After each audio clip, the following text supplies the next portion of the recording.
guys, thanks for tuning in. This is Optibotimus coming at you with another video review. And today we're going to be taking a look at the new MattyCollector.com Woo! Ghostbusters 2 Vigo, Scourge of Carpathia, Sorrow Moldavia, Adult Collector figure! Yeah, I'm trying to be excited. I really am. Now, as you can see, the white mailing box, nothing spectacular. I'm not even going to do, and we're just going to open this, I'm not even going to do, I can't be excited for this because this was supposed to have been delivered to me a month ago, and there he is. Here's the tissue paper, and throw that away. There's the figure. Okay, flip around here on the back. Vigo the Carpathian, aka Vigo the Cruel, Vigo the Torturer, Vigo the Despised, and Vigo the Unholy. His profession is he's a despot 16th century painting dweller? Okay. Ghostbuster status: 1610. Poisoned, stabbed, shot, hung, stretched, disemboweled, drawn and quartered, and eventually died. Present day, trapped in a Manhattan Museum of Art. Quotable quotes: "Find me a child that I might live again." A child? A child. Habits and hobbies: his favorite season is evil. Enjoys the thrones of blood. Hypnotizes creepy stalkers with frizzy hair. His accomplishments is that he lived for 105 years. He's a powerful magician. Perfected the eye-glowing scare tactic, aka bedroom eyes. Notes: collected another stool sample from Oscar to ensure spirit vacated. What? Okay. Performed initial scans on Venkman's Vigo the Butch Halloween costume. Okay, so this is the figure. Ghostbuster 2. If you guys dislike videos where I complain about other reviewers, just stop watching this one right now, because I'm going to complain about another reviewer. There's the Vigo figure. I guess it's nice to actually get a different character that's not just a retool. Not even a retool, like a repaint of a previously released figure. It's actually a new figure, so I guess that's something. But let's get him open and see what we have. Okay, guys, so here we have Vigo the Carpathian opened up and out of its packaging, and as you can see, there's the figure, and behind him is the weird hologram thing that he comes with. Now, I forgot the actual term for it, but it's basically a hologram. Showing that off first, one thing that's kind of cool about it, I mean, as you can see, it looks like the painting of Vigo that we saw in the movie. If you turn it the other way, though, ooh, he disappears, and actually you can kind of see the back of it, which kind of sucks when you have a lot of light. But Vigo, no Vigo. Vigo, no Vigo.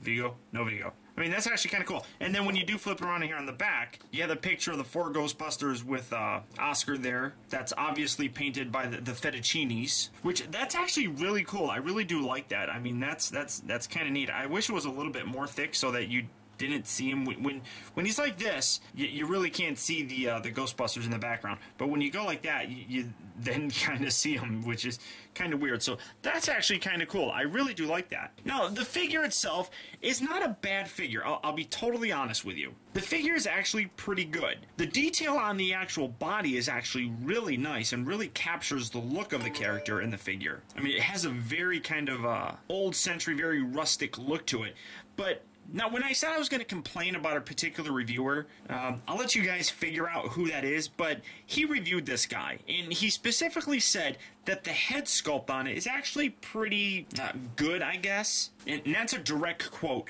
Well, I'm terribly sorry, but this head looks nothing like the actor that played Vigo in the Ghostbusters 2 movie. Now, to give you some kind of an idea of that inaccuracy that reviewer brought up, Here's the figure for Vigo, and here's the actor who actually played him. Now, I'm terribly sorry. This figure looks nothing like that. Now, who he actually looks like is Scott Thompson. So, unless they actually sculpted the toy to match Scott Thompson, or unless Scott Thompson himself actually was the actor, which he wasn't, no, the head is not pretty good. The other problem that you're going to notice is look at his hair. It's gray. That's not accurate whatsoever either. He should be blonde. I mean, Venkman, even in the movie, straight up says something along the lines of like, hey, Vigo, or something like that, you know, I have met some dumb blondes in my time, but you take the taco, pal. I mean, that does not look like blonde hair to me at all. So no, this is not an accurate looking head.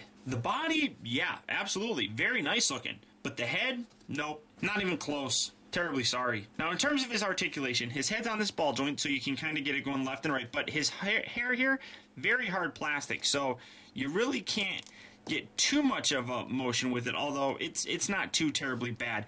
The arms here are on these slot joints that move in and out. They rotate forward and back, but because of this, also fairly rigid plastic, that's about as far as you're going to get it going. You're not going to get it doing too much else.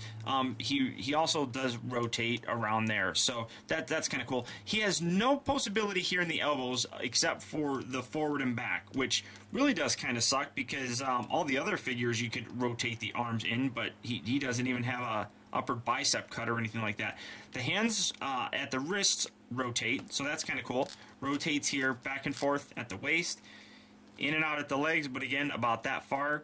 Forward, back, but again only that far.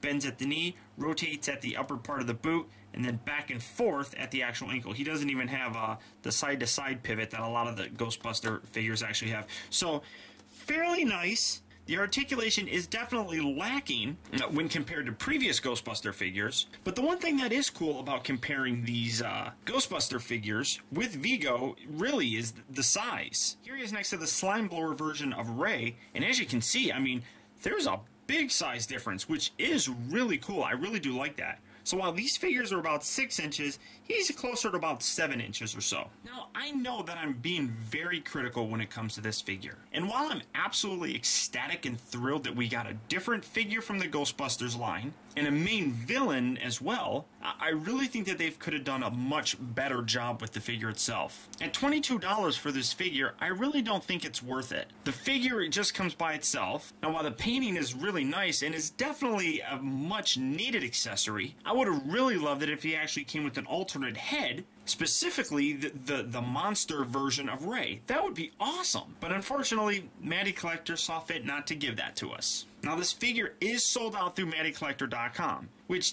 honestly did kind of surprise me. It lasted a while, but I thought it would last a whole lot longer. It's a nice figure, but I really think that they could have done so much more with it. That being said, it's pretty disappointing in my mind. There are a lot of benefits to having this figure. Like I said, he's a main villain, he's a brand new character, but doing something half-assed, just, you might as well not even do it. So, in terms of recommendation, I suppose, with this figure, he looks good in a collection and in a Ghostbuster display, but it really could look just a whole lot better. So, there he is. That's all I can really think of saying, but I hope you guys enjoyed, and until next time, this has been Optibotimus. I'll talk to you later.